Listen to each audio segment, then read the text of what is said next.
Most of everyone would agree that if you want to be successful here on YouTube, you have to pander to your audience. It's somewhat more depressing to reflect that to a large extent, if you want to be successful in academia, if you want to be successful in life, in many different ways, in many different contexts, that challenge also may involve pandering to your audience, no matter how well or poorly you may understand that audience's desires. And in my life, the audience concerned has always been left-wing. I have grown up surrounded by left-wing people, and indeed even communists, extremists on the left wing. And my experience on YouTube has been surrounded by the left wing. Growing up in Toronto and going to university, my professors, all the people who surrounded me, yeah, they varied from socialist union organizers to left-wing, women's liberation, feminist rights type people, all the way out to communists and left-wing anarchist extremists. There were not a lot of political moderates around, and if there were any conservatives, they were hiding in some other department somewhere where I'd never see them. And again, I didn't major in architecture. I didn't major in Christian studies or something. I didn't major in medicine. I'm sure there were other university departments where people were more moderate or even more conservative, but that was not my experience. So, growing up, kind of drowning in left-wing influence and trying to tread water and learn how to swim and learn how to swim against that current, learn to define myself in contrast to that. It's then very strange as an old man to come on YouTube and see a situation, see a scene where likewise, there's this predominant left-wing audience, I guess, and people have to cater to that audience. People have to pander to that audience to get ahead. Now, of course, meanwhile, somewhere else on YouTube, there's a right-wing audience that other people are pandering to. I'm aware of this.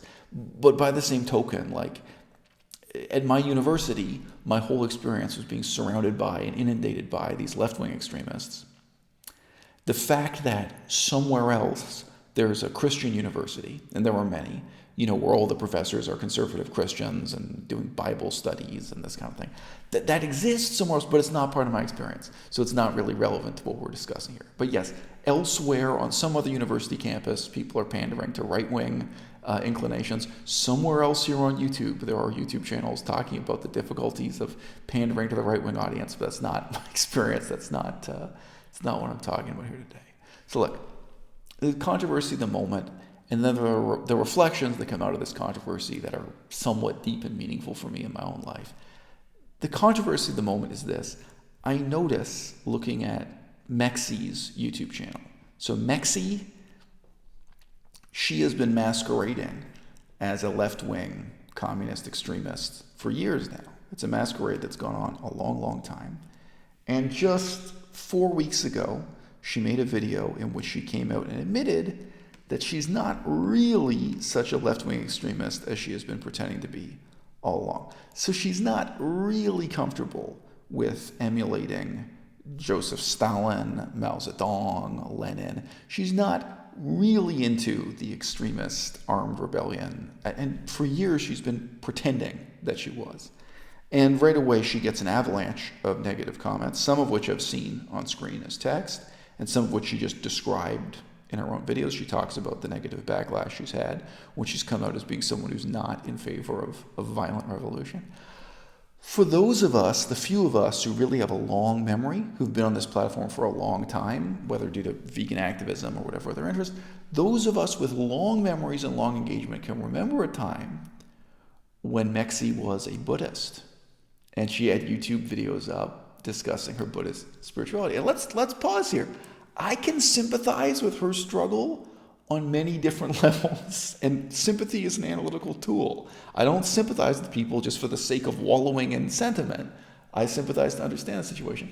I was a Theravada Buddhist. I was an Orthodox Buddhist for many years, and I was a scholar of Buddhism for about 10 years. And then I became an ex-Buddhist. I rejected their religion and went my own way. But Buddhism was a huge part of my life. So if Mexi had sincerely been an adherent to Buddhism and then lost faith in religion, moved on, that's one thing I could sympathize with. But on the other hand, what I think you're looking at here instead is someone who was sincerely involved in or sincerely interested in Buddhism, maybe only at a rudimentary stage, and she started pandering to this left-wing audience on YouTube, so the Buddhist videos all mysteriously disappeared. That side of her life got erased. That's not the only thing. It's not the only thing that was pruned in her creation of this public image of herself as the violent communist, extremist revolutionary. She used to be a vegan activist who went to Thailand on vacation and met Durian Rider in person, face to face. I don't know if she also met Freely, but there were photographs of her up on the internet that she posted herself, of her meeting those people, of her going there, and her being a little bit more of a typical hippie vegan YouTube activist who met other vegan YouTubers, vegan B-list celebrities, whatever you want to say, where she was playing that game and chasing clout that way. And that's true of some of the other would-be radicals on her side. And then just 4 weeks ago, after building up this image of herself as a communist extremist for years, after pandering to this left-wing audience for years, just about 4 weeks ago, she comes out and admits that she isn't really such an extremist after all, and right away she gets this huge negative reaction from her audience.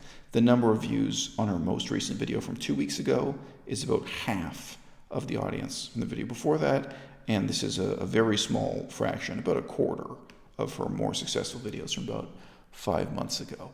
So her whole situation is one I can sympathize with, and it's instructive in many ways. I had a moment, sitting with my mom and my grandmother. So it's just the three of us in the room, nobody else. And this was in my grandmother's apartment or condominium, a very comfortable bourgeois environment. She had a leather couch and a glass coffee table, so on, a nice view out the window. And we were talking about politics of Asia. I think this was right during the period when I was preparing to move from Canada to Asia. And my mother, kind of out of the blue, just said something that's typical of diehard communist extremists. She just stated out of the blue that she didn't see it as a big deal at all for the government of China to have murdered more than 1 million people in Tibet. So we have 3 generations here. My grandmother, my mother, and me. And both myself and my grandmother were just flabbergasted by this. We're just both like kind of stuttering and stumbling. How can you possibly say, what is the matter with you? And, I don't know to what extent you could say my mother was sincerely used to keeping company with people who would appreciate and reward and reinforce that kind of behavior of coming out and making excuses for mass murder under communist dictatorships, these kinds of communist regimes. But there's a public for that. There's a subculture that's doing that all the time. In a sense, they're honing and internalizing the propaganda and repeating it and performing it in front of one another. Now, this would be shameful behavior under any circumstances, but it's true that it is even more shameful because this behavior happened in the comfortable, capitalist, democratic, bourgeois conditions of my grandmother's apartment, where we're all sitting around comfortably on leather couches with this nice glass coffee table, so on and so forth. I mean, one has to admit it would be at least more pathetic if the same statement about killing millions of people, justifying the murder of millions of people, were made by someone hiding out in a cave with a machine gun, someone in an active state of armed rebellion against the government, someone who was hunting and being hunted, this kind of situation. But nevertheless, like if I were hypothetically a journalist who went into a cave in Vietnam or Laos and met someone who held those views, I would still do my best to try to talk them out of it. Try to say, look, I understand you're here in this cave, there's this war going on, Maybe to you right now it makes sense to murder millions of people and to justify the murder of millions of people. But can't I talk this through with you? Can't we philosophize about this? Can't we talk about this politically or personally or what have you? Can't I make my effort to try to help you to see that really you're profoundly wrong, that you've adopted a political view of the world that's, misleading and ultimately evil. But obviously Mexi, so this YouTuber, after some number of years of her playing that game, of her being surrounded by those people who were actively and vocally endorsing and calling for mass violence, revolution, mass murder, here on YouTube, where these things go uncensored and unsuppressed while other ideologies are censored and suppressed, something happened where she hit her limit. Something happened that made her want to stop pandering to her audience. And I feel like she's a case study, not just in the left-wing ideology itself, but in the ersatz ideology that so many of us get drawn into in pandering. So I'm saying that pandering itself becomes a kind of ideology that people get committed to. About 5 years ago, when my YouTube channel was new, when I was busy with university classes in Victoria, Canada, I remember I watched this YouTube video. It was Pau Simeon talking to Ali Tabrizi. They both had really big, successful YouTube channels at the time, and they were both considered very handsome, eligible bachelors, handsome, available young men within the vegan movement. They had significant numbers of viewers at the time, both of them. And they did this staged Q&A, so it wasn't completely spontaneous, but they had questions sent in from viewers, and they answered them on camera. And they got this question that was just straight up a prompt, someone writing in to ask them, do you share the stereotypical left-wing position on pornography and masturbation, asking them to make a statement against pornography, that pornography was evil and exploitive and so on. And there was just this awkward moment on camera where each of them kind of looked at the other and looked at the camera and weren't sure what to say.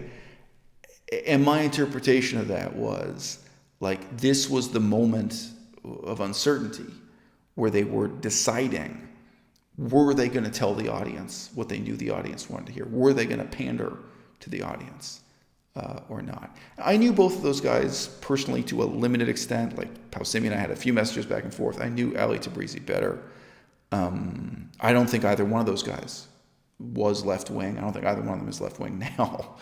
Not by any means, not by a long shot. But they both absolutely knew in that moment what the audience wanted to hear. And the question is, are you going to pander to that audience, yes or no? And I saw that moment, this weird, awkward split second before, and all they said, they made a totally evasive non-answer to this question. And I remember, I paused it. I just sat there and reflected. I thought, that is what I will never do.